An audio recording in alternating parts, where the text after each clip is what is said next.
নমস্কার শ্রোতা বন্ধুরা, আপনাদের সকলকে আবার স্বাগত জানাই যুগলবন্দি ইউটিউব চ্যানেলে। যুগলবন্দির আজকের নিবেদন রাজশেখর বসু ওরফে পরশুরামের লেখা এক অনবদ্য ভিন্ন ধারার গল্প, যদু ডাক্তারের পেশেন্ট। যুগলবন্দির এই যৌথ প্রচেষ্টা ভালো লেগে থাকলে অবশ্যই লাইক ও শেয়ার করবেন এবং আরও নতুন নতুন ভিন্ন ধারার গল্প ও উপন্যাস শোনার জন্য সাবস্ক্রাইব করতে ভুলবেন না। আপনাদের সকলের প্রিয় যুগলবন্দি ইউটিউব চ্যানেল। প্রধান গল্প পাঠ এবং ভিডিও এডিটিং ও উপস্থাপনায় আমি পার্থ। শুরু হচ্ছে রাজশেখর বসু ওরফে পরশুরামের লেখা এক অসাধারণ ভিন্ন ধারার গল্প, যদু ডাক্তারের পেশেন্ট। ক্যালকাটা ফিজিসার্জি ক্লাবের সাপ্তাহিক সান্ধ্য বৈঠক বসেছে। আজ বক্তৃতা দিলেন doctor Harish Chakladar, MD, LRCP, MRCS. মৃত্যুর লক্ষণ সম্বন্ধে তিনি অনেকক্ষণ ধরে অনেক কথা বললেন। 4-5 ঘন্টা শ্বাসরোধের পরেও আবার নিঃশ্বাস পড়ে, হাসির পরেও কিছুক্ষণ হৃৎস্পন্দন চলতে থাকে। 2 হাত 2 পা কাটা গেলে এবং দেহের অর্ধেক রক্ত বেরিয়ে গেলেও মানুষ বাঁচতে পারে, ইত্যাদি ইত্যাদি। অতএব রাইগার মর্টিস না হওয়া পর্যন্ত, অর্থাৎ দ্বিজেন্দ্রলালের ভাষায় কুকুরে আড়ষ্ট হয়ে না গেলে একেবারে নিঃসন্দেহ হওয়া যায় না। বক্তৃতা শেষ হলে যথারীতি ধন্যবাদ দেওয়া হলো।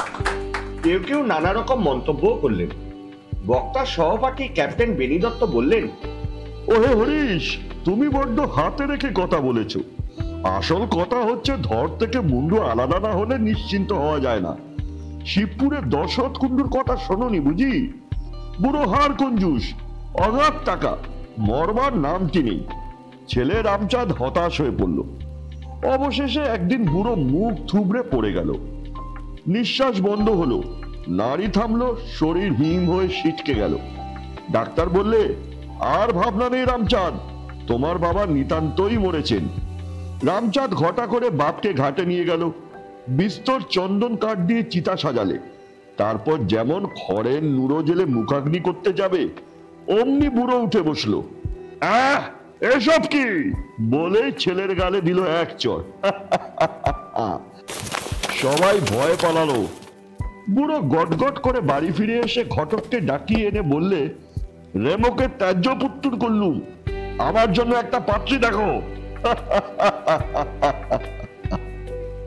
সভাপতি ডাক্তার যদুনন্দন গড়গড়ি একটা ইজি চেয়ারে শুয়ে নাক ডাকিয়ে ঘুমোচ্ছিলেন। এর বয়স এখন 90, শরীর ভালোই আছে, তবে কানে একটু কম শোনেন আর মাঝে মাঝে খেয়াল দেখে আবোল তাবোল বকেন। ইনি কোথায় ডাক্তারি শিখেছিলেন, কলকাতার কি বোম্বাইয়ে কি রেঙ্গুনে, তা লোকে জানে না। কেউ বলে ইনি সেকেলে VLMS, কেউ বলে ওসব কিছু নন, ইনি হচ্ছেন খাঁটি হ্যামার ব্র্যান্ড, অর্থাৎ হাতুড়ে।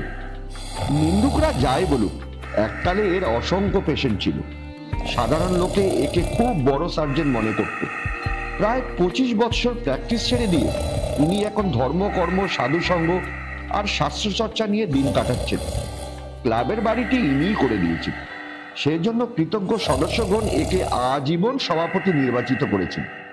সকলেই একে শ্রদ্ধা করেন, আবার আড়ালে ঠাট্টাও করেন। হাসির শব্দে ডাক্তার যদু গড়গড়ির ঘুম ভেঙে গেল। মিটমিট করে তাকিয়ে প্রশ্ন করলেন,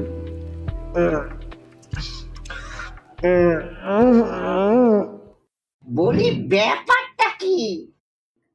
হরিশ চাকলাদার বললেন, আগে বেনি বলেছে, ধর থেকে মুন্ডু আলাদা না হলে মৃত্যু সম্বন্ধে নিশ্চিন্ত হওয়া যায় না। যদু ডাক্তার বললেন, এই বেনিটা চিরকেলে মুখ্য। বিলেত থেকে ফিরে এসে মনে করেছে ও সব জানতা হয়ে গেছে। জীবন মৃত্যু তুমি কতটুকু জানো হে ছোকরা? ক্যাপ্টেন বেনি দত্ত ছোকরা নন, বয়স 40 পেরিয়েছে। হাত জোর করে বললেন, কিছুই জানি না স্যার, আমি তামাশা করে বলেছিল। তামাশা? মরণ বাচন নিয়ে তামাশা? যদু ডাক্তার চিরকালই দুর্মুখ। তার অত পসার হওয়ার এও একটা কারণ। লোকে মনে করত রোগী আর তার আত্মীয়দের যে ডাক্তার বেপরোয়া ধমক দেয়, সে সাক্ষাৎ ধন্বন্তরী। বয়স বৃদ্ধির ফলে তার মেজাজ আরো খিটখিটে হয়েছে, কিন্তু তার কটুবাক্যে কেউ রাগ করে না। তাকে শান্ত করার জন্য ডাক্তার অশ্বিনী কুমার সেন, MBBS কবিরত্ন বৈদ্যশাস্ত্রী বললেন, স্যার, আজকের সাবজেক্ট সম্বন্ধে যদি আপনি কিছু বলেন। যদু ডাক্তার বললেন, আমার কথা তোমরা বিশ্বাস করবে কেন? আমার তো এখন ডোটেজ, যাকে বলে ভীমরতি। অশ্বিনী সেন বললেন, সে তো মহাভাগ্যের কথা। ৭৭ বৎসরের ৭ম মাসের ৭ম রাত্রির নাম ভীমরতি। আপনি তা বহুকাল পার হয়েছেন। আমাদের শাস্ত্রে বলে, এই দুশ্চরা রাত্রি অতিক্রম করে যিনি বেঁচে থাকেন তার প্রতিদিনই যজ্ঞ। তার চলাফেরা বিষ্ণু প্রদক্ষিণের সমান। তার বাক্যই মন্ত্র, নিদ্রাই ধ্যান। যে অন্ন খান তাই সুধা। আপনার কথা বিশ্বাস করব না? সে কি একটা কথা হলো? কিন্তু ওই ওই যে বেনি কাপ্তেন, ও কি বিশ্বাস করবে? বেনি দত্ত আবার হাত জোর করে বললেন, নিশ্চয়ই করব স্যার। যা বলবেন তা বেদবাক্য বলে মেনে নেব। যদু ডাক্তার প্রসন্ন হয়ে বললেন, বেশ বেশ, নেহাত যদি শুনতে চাও তো শোনো, কিন্তু তোমরা হয়তো ভয় পাবে। বেনি দত্ত বললেন, যদি ভুতুড়ে কাণ্ড না হয় তবে ভয় পাবো কেন স্যার? না না, ভুতুড়ে নয়, কিন্তু যে কেস হিস্ট্রি বলছি তা অতি ভীষণ। অথচ এতে শুধু সার্জারির ক্লাইম্যাক্স নয়, প্রেমেরও পরাকাষ্ঠা পাবে। বাহ! বিভীষিকা, সার্জারি আর প্রেম, এর চাইতে ভালো কম্বিনেশন হতেই পারে না। আপনি আরম্ভ করুন স্যার, আমরা গল্প শোনবার জন্য ছটফট করছি। ডাক্তার যদুনন্দন গড়গড়ি বলতে শুরু করলেন, প্রায় ৩৫ বৎসর আগেকার কথা। তখন তোমাদের সালফা পেনিসিলিন আর স্ট্রেপ্টোক্লোরোনা টেরা কি বলে গিয়ে এসব রেওয়াজ হয়নি। কারো বাড়িতে অপারেশন হলে আয়োডোফর্মের খোসবায় পাড়া শুদ্ধ মাত হয়ে যেত। লোকে বুঝতো, হ্যাঁ, চিকিৎসা হচ্ছে বটে। আমি তখন কালীঘাটে বাস করতুম। আমার বাড়ির কাছে এক তান্ত্রিক সিদ্ধ পুরুষ থাকতেন, নাম বিগড়ানন্দ। তিনি কামরূপ, কামাখ্যায় আর তিব্বতে বহু বৎসর সাধনা করেছিলেন। ভক্তরা তাকে বিগড় বাবা বা শুধু বাবা ঠাকুর বলতো। বয়স ধরো এই ৬০-৬৫ হবে। লম্বা চড়া চেহারা, ঘোর কালো রং, এক মুখ ইয়া দাড়ি গোঁফ দেখলেই ভক্তিতে মাথা নিচু হয়ে আসে। আমি তার কার্বাঙ্কেল অপারেশন করেছিলাম। একটু চাঙ্গা হবার পর একগোছা নোট আমার হাতে দেবার চেষ্টা করলেন। হাত টেনে নিয়ে আমি সঙ্গে সঙ্গে বললুম, আরে আরে, করেন কি বাবা? আপনার কাছে কি আমি ফি নিতে পারি? বিগড় বাবা একটু হেসে বললেন, তুমি না নিলেও ও টাকা তোমার হয়ে গেছে। কথাটার মানে তখন বুঝতে পারিনি। তাকে নমস্কার করে বিদায় নিলুম। বাড়ি ফিরে এসে পকেটে হাত দিয়ে দেখি একটা ভূর্জ পত্রের মোড়কে 10টা গিনি রয়েছে। বুঝলুম বিগড় বাবার দান। তার অলৌকিক শক্তিতে আমার পকেটে চলে এসেছে। তারপর থেকে মাঝে মাঝেই তার কাছে যেতুম, নানা রকম আশ্চর্য তত্ত্বকথা শুনতুম।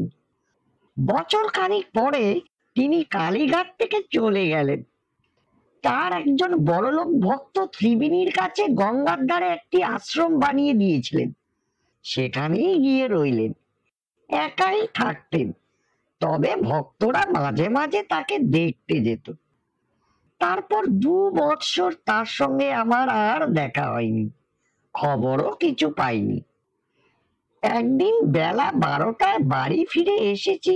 একটা হার্নিয়া, 2টো অ্যাপেন্ডিক্স, 3টে টিউমার, 4টে টনসিল আর গোটা 5 হাইড্রোসিল অপারেশন করে অত্যন্ত ক্লান্ত বোধ করছি।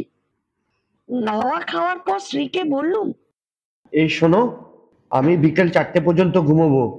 খবরদার কেউ যেন না ডাকে। কিন্তু ঘুমোবার জো কি? ঘন্টা খানিক পরেই ঠেলা দিয়ে গিন্নি বললেন, ওগো শুনছো, ওঠো, জরুরি তার এসেছে। আমি বললাম, উফ, ছিঁড়ে ফেলে দাও। গিন্নি বললেন, আরে এ যে বিঘোর বাবার তার। অজ্ঞতা টেলিগ্রামটা পড়তে হলো। লিখেছেন, এখনই চলে এসো, মোস্ট আর্জেন্ট কেস। অজ্ঞতা তখনই মোটরে রওনা হলুম। ব্যাগটা সঙ্গে নিলুম। তাতে শুধু কিছু মামুলি সরঞ্জাম ছিল। কি রকম কেস কিছুই জানা নেই, সেই জন্য বিশেষ কোনো ওষুধপত্র নিতে পারলুম না। শীতকাল, পৌঁছতে সন্ধ্যা হয়ে গেল। বিঘোর বাবার আশ্রমটি ত্রিবেণীর কাছে কাকমারি গ্রামে গঙ্গার ধারে। খুব নির্জন স্থান, কাছাকাছি লোকালয় নেই। গাড়ি থেকে নেমে আশ্রমের আগরটেলে ভিতরে ঢুকতেই বিঘোর বাবার সঙ্গে দেখা।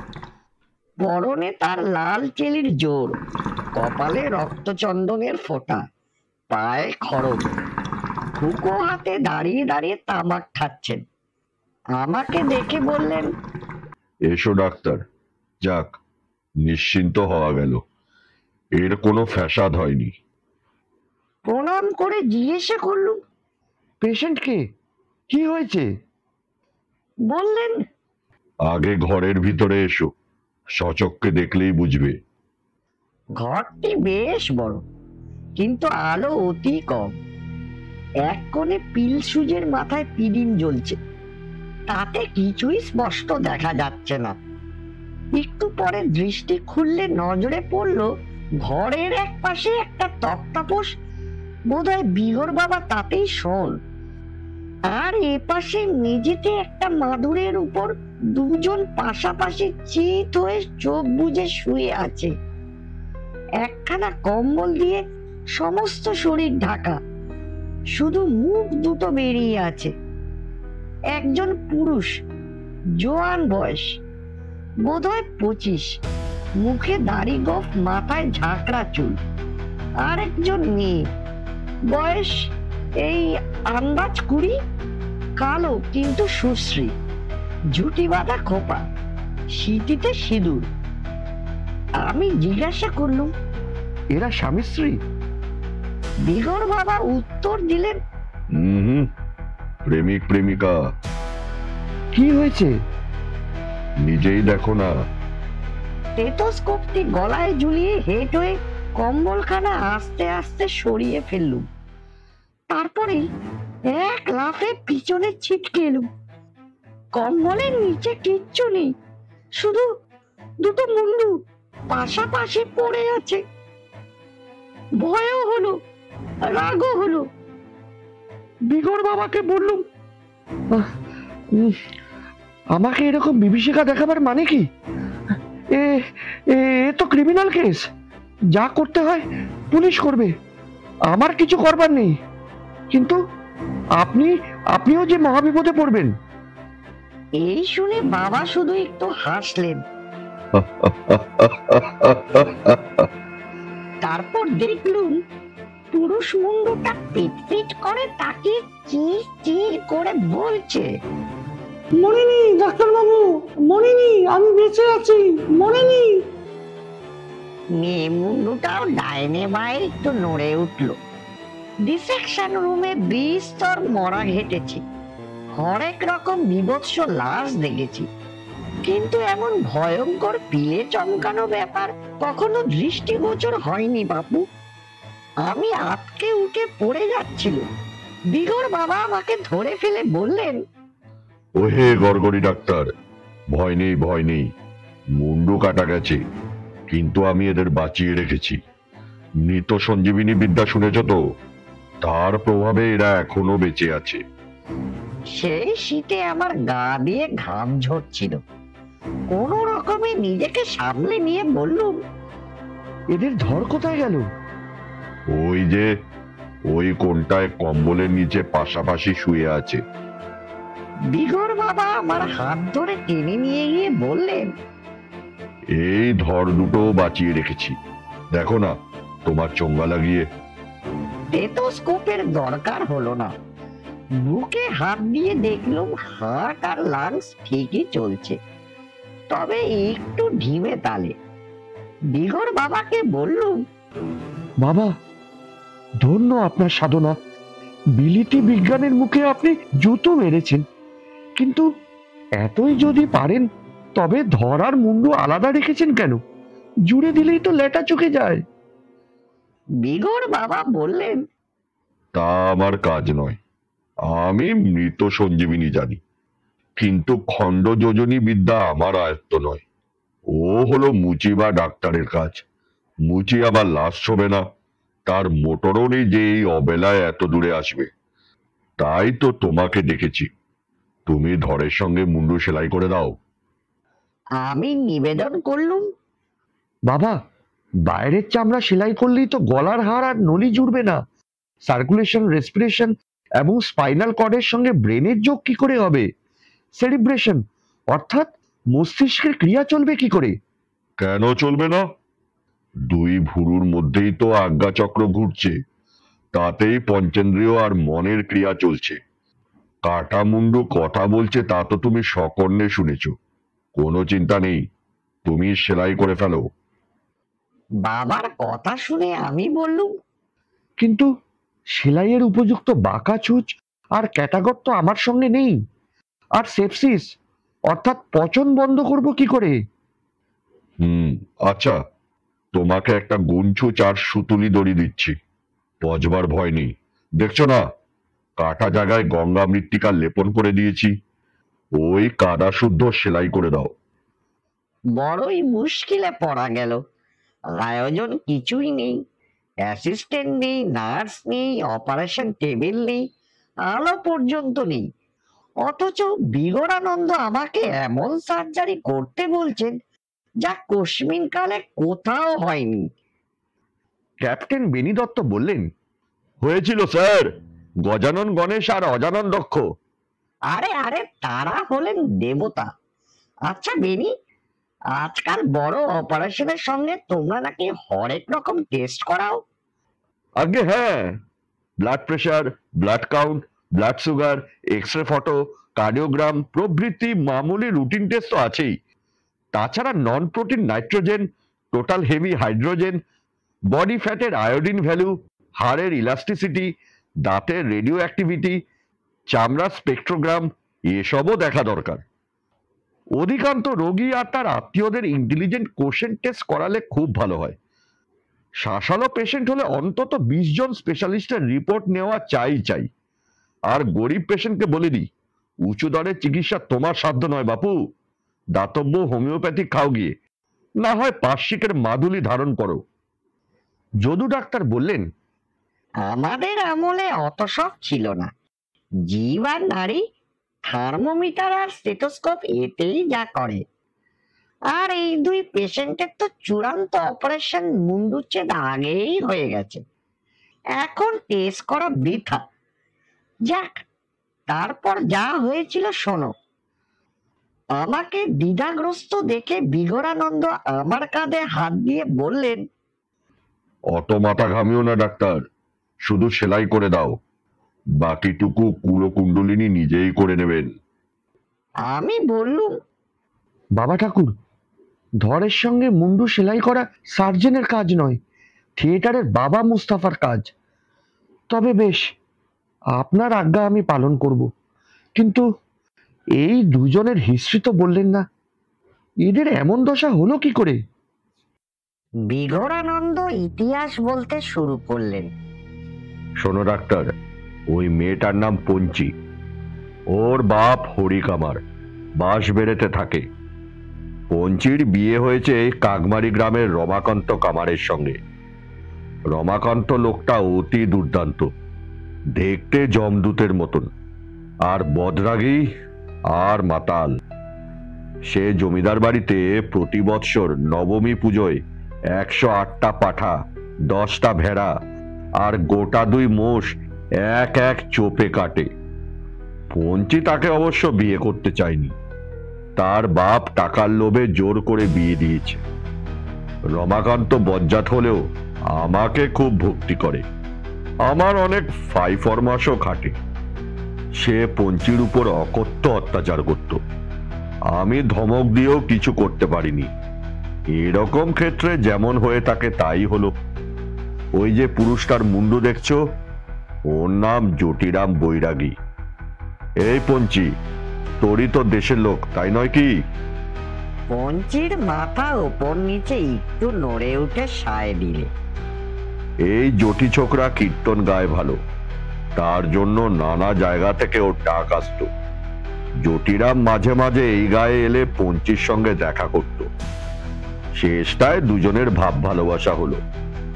পঞ্চির ভুরু আর ঠোঁট একটু কুঁচকে উঠলো এই কথা শুনে। বিঘোরানন্দ বলতে লাগলেন, রমাকান্ত টের পেয়ে একদিন পঞ্চিকে বেদম মারলে, কিন্তু তাতে কোনো ফল হলো না। তারপর গতকাল রাতে একটার সময় আমি ঘুমিয়ে আছি, এমন সময় দরজায় সজোরে ধাক্কা পড়ল। আমি উঠে দরজা খুলে দেখি রামদা হাতে রমাকান্ত। আমার পায়ে পড়ে কাঁদতে কাঁদতে বলল, বাবা ঠাকুর, বাবা ঠাকুর, বাবা ঠাকুর, সর্বনাশ করে ফেলেছি, সর্বনাশ করে ফেলেছি বাবা ঠাকুর, এক কোপে দুটোকে সাবার করে ফেলেছি। বাঁচান বাবা ঠাকুর, বাঁচান, আমাকে বাঁচান, বাঁচান। ব্যাপারটা হলো এই, আগের দিন রমাকান্ত পঞ্চিকে বলেছিল সে ভদ্রেশ্বর যাচ্ছে। চৌধুরী বাবুদের লোহার গেট তৈরি করতে হবে, 4-5 দিন পরে সে ফিরবে। যাওয়ার আগে সে বলে গেল পঞ্চিকে সে যেন সাবধানে থাকে। কিন্তু পঞ্চি জানতো না এসব হলো মিথ্যে কথা।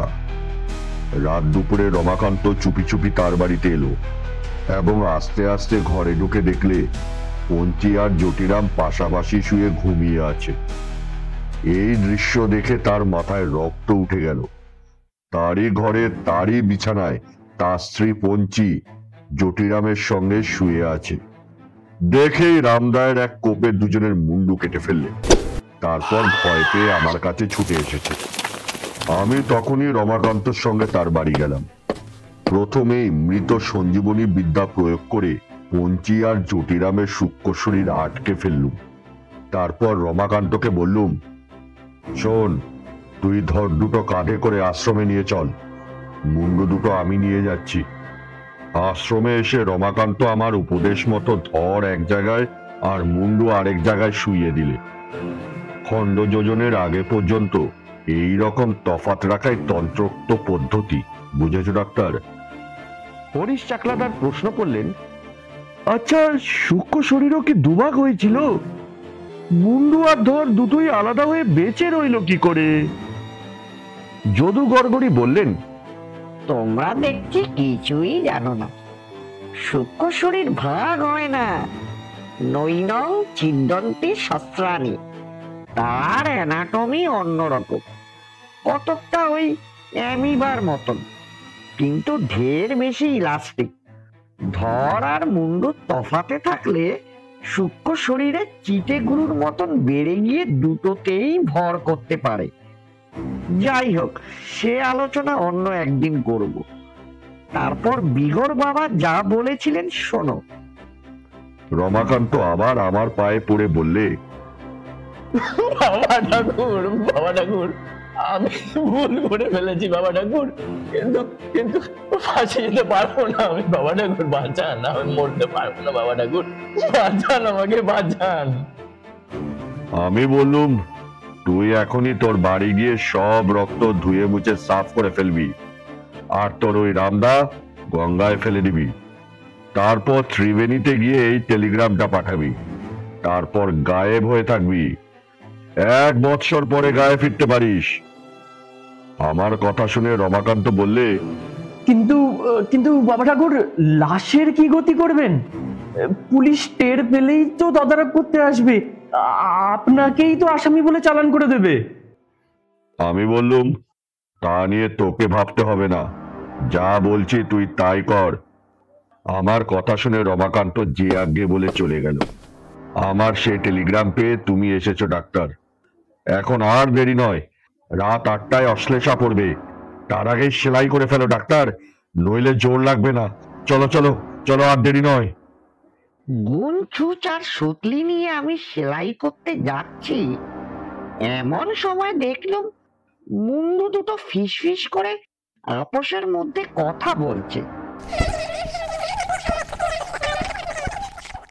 ক্রমশ পঞ্চির কণ্ঠস্বর চড়া হয়ে উঠল। বিগর বাবা ধমক দিয়ে বললেন, এই পঞ্চি, চেঁচাসনি? আরে গেল যা, এখনো ঘাড়ের উপর মুন্ডু বসেনি, এর মধ্যেই গলা বাজে শুরু করেছে। পঞ্চি ডাকলো, বাবা ঠাকুর একবারটি শুনুন তো। বিগর বাবা উবু হয়ে অনেকক্ষণ কান পেতে পঞ্চি আর জটিরামের কথা শুনলেন। তারপর আমাকে বললেন, ওহে ডাক্তার, এরা বলছে যে জটির ধরে পঞ্চির মুন্ডু আর পঞ্চির ধরে জটির মুন্ডু লাগাতে হবে। আমিও ভেবে দেখলুম এই ব্যবস্থাই ভালো। স্তম্ভিত হয়ে আমি বললাম, মানে এ এ কিরকম কথা বাবা ঠাকুর? মুন্ডু বদল হতেই পারে না। ভিয়েনা কনভেনশনে তার কোনো স্যাংশন নেই। এমন অপারেশন মোটেই এথিক্যাল নয়। আর বাবা ঠাকুর, আমাদের প্রফেশনাল কোডের একদম বাইরে। বিগর বাবা বললেন, আরে রেখে দাও তোমার কোড।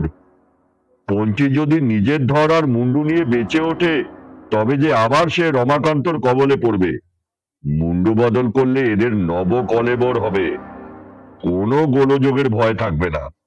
আর একটা মস্ত লাভ এই হবে যে কখনো এদের ছাড়াছাড়ি হবে না। এই জটিরাম যদি আগে মরে, তবে তার ধর নিয়ে পঞ্চির মুন্ডু বেঁচে থাকবে। পঞ্চি যদি আগে মরে, তবে তার ধরটা জটির মুন্ডু নিয়ে বেঁচে থাকবে। এই পঞ্চিটা অত্যন্ত চালাক, এর মাথা থেকে এই বুদ্ধি বেরিয়েছে। আর জটিরাম হচ্ছে আস্ত হানা। কালই আমি ভৈরব মতে এদের বিয়ে দিয়ে দেব। আমার আশ্রমে এরা বাস করবে। আমি প্রশ্ন করলুম, কিন্তু বাবা ঠাকুর, ধর আর মুন্ডু বদল হলে কে পঞ্চি কে জটিরাম তা স্থির হবে কি করে? বিগর বাবা বললেন, শোনো ডাক্তার, মাথা হলো উত্তমাঙ্গ।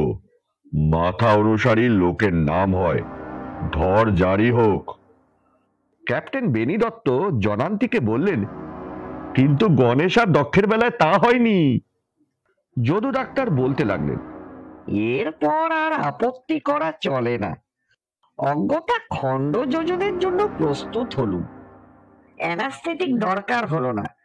বিঘর বাবা মাথায় আর গলায় হাত বুলিয়ে অসাড় করে দিলেন, কিন্তু ভোতা গুঞ্চুচ আর খসখসে পাটের সুতলি দিয়ে চামড়া ফোড়া গেল না।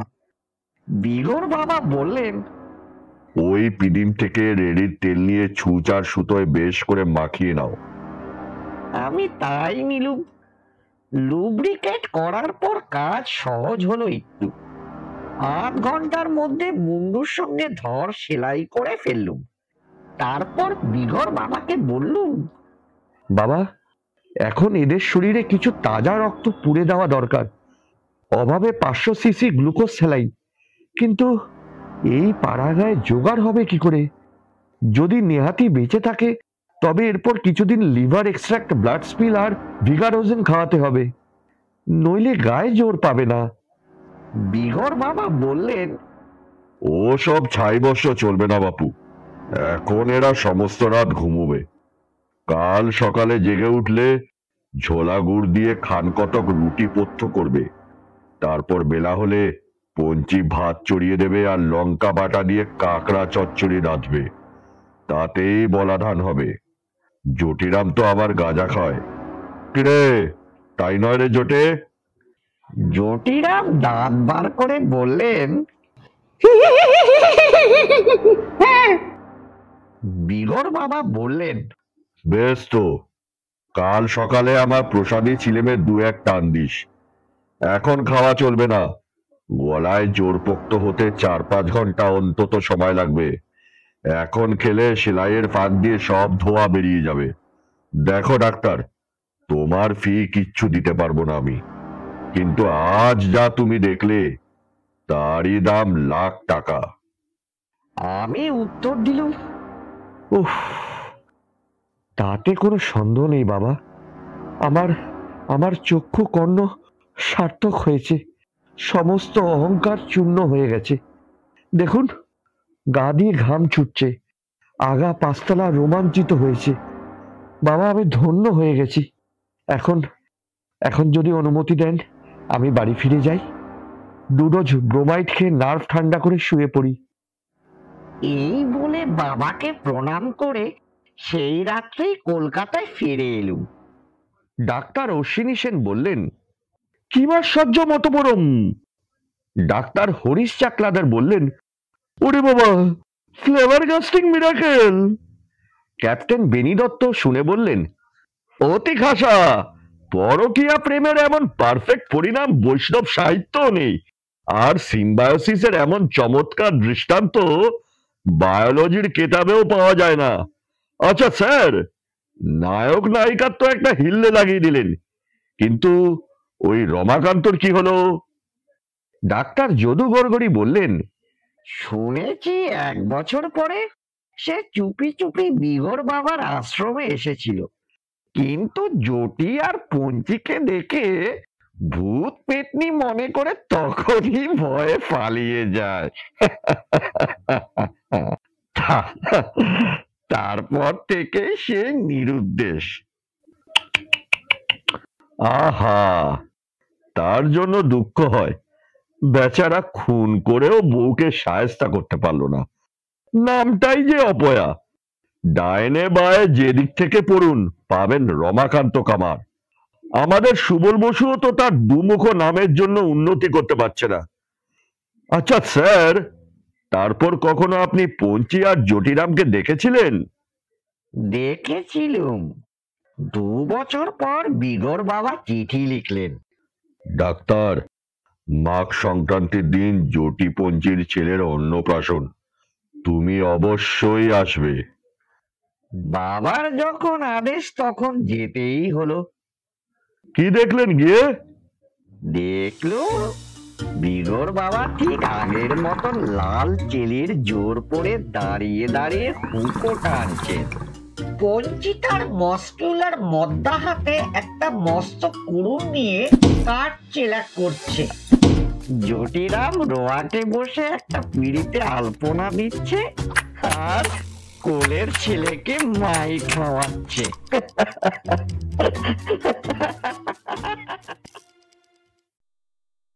এতক্ষণ আপনারা শুনছিলেন রাজশেখর বসু ওরফে পরশুরামের লেখা এক অসাধারণ ভিন্ন ধারার গল্প, যদু ডাক্তারের পেশেন্ট, অনলি অন যুগলবন্দি ইউটিউব চ্যানেলে। যুগলবন্দির এই প্রচেষ্টা ভালো লেগে থাকলে অবশ্যই লাইক ও শেয়ার করবেন আপনাদের প্রিয়জনদের সাথে। আপনাদের মতামত খুবই মূল্যবান আমাদের কাছে। যুগলবন্দির এই প্রচেষ্টা এবং উপস্থাপনা কেমন লেগেছে তা অবশ্যই কমেন্ট বক্সে লিখে জানাবেন।